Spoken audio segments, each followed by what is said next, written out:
Pada video sebelumnya, saya sudah membahas tentang resiko hukum bagi orang yang meminjamkan namanya kepada orang lain untuk melakukan pembelian kendaraan secara kredit melalui pihak leasing.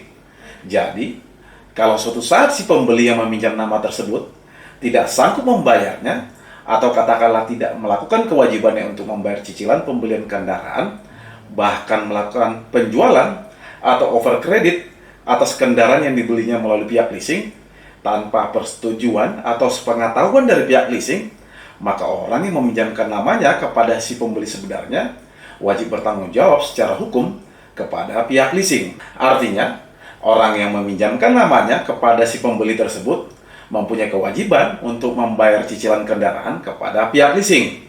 Karena secara kontrak atau perjanjian dengan pihak leasing, namanya lah yang tercantum dalam perjanjian pembelian kendaraan dengan pihak leasing. Kalau sampai dia tidak menyelesaikan kewajiban dari si pembeli sebenarnya kepada pihak leasing, maka dalam hal ini leasing dapat melakukan upaya hukum kepada orang yang meminjamkan namanya tersebut. Apalagi kalau sampai si pembeli sebenarnya melakukan take over atau over kredit kendaraan di bawah tangan tanpa sepengetahuan atau persetujuan dari pihak leasing.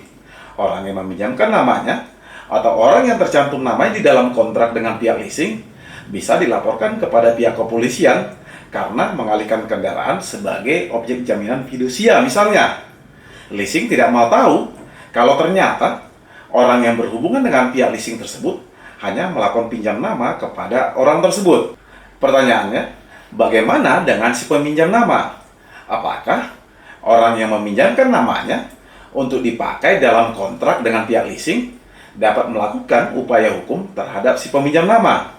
Atau bagaimana kalau kita yang melakukan perjanjian dengan pihak leasing, tapi karena kita sudah tidak sanggup membayar cicilan ke pihak leasing, selanjutnya kita melakukan over credit di bawah tangan kepada pihak ketiga atau orang lain tanpa sepengetahuan atau persetujuan dari pihak leasing.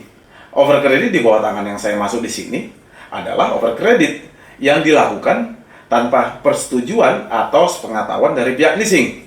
Permasalahan timbul karena ternyata orang yang menerima over credit di bawah tangan tersebut tidak melakukan pembayaran cicilan berikutnya kepada pihak leasing sebagaimana telah dijanjikan sebelumnya kepada orang yang dibelinya atau orang yang namanya tercantum dalam perjanjian dengan pihak leasing.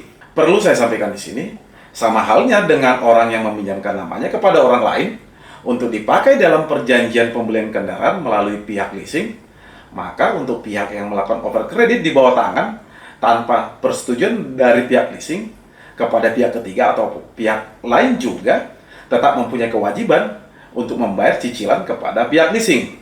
Karena apa? Karena secara kontrak dengan pihak leasing, namanya lah yang tercantum dalam perjanjian pembiayaan dengan pihak leasing.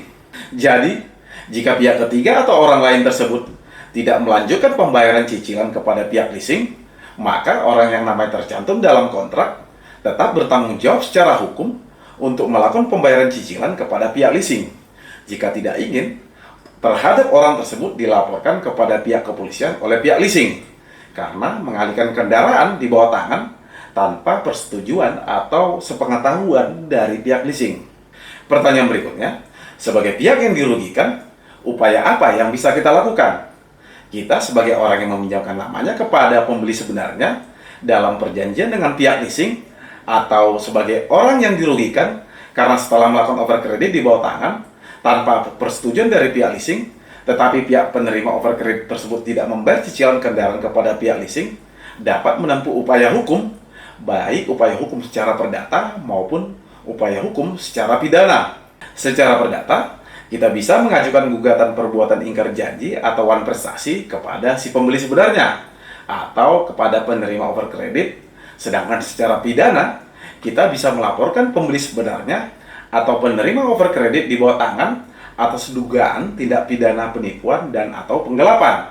Untuk dugaan tindak pidana penipuan sebagaimana dimaksud dalam pasal 378 Kitab Undang-Undang Hukum Pidana atau KUHP, dan dugaan tindak pidana penggelapan sebagaimana dimaksud dalam pasal 372 KUHP. Masing-masing diancam dengan pidana penjara paling lama 4 tahun.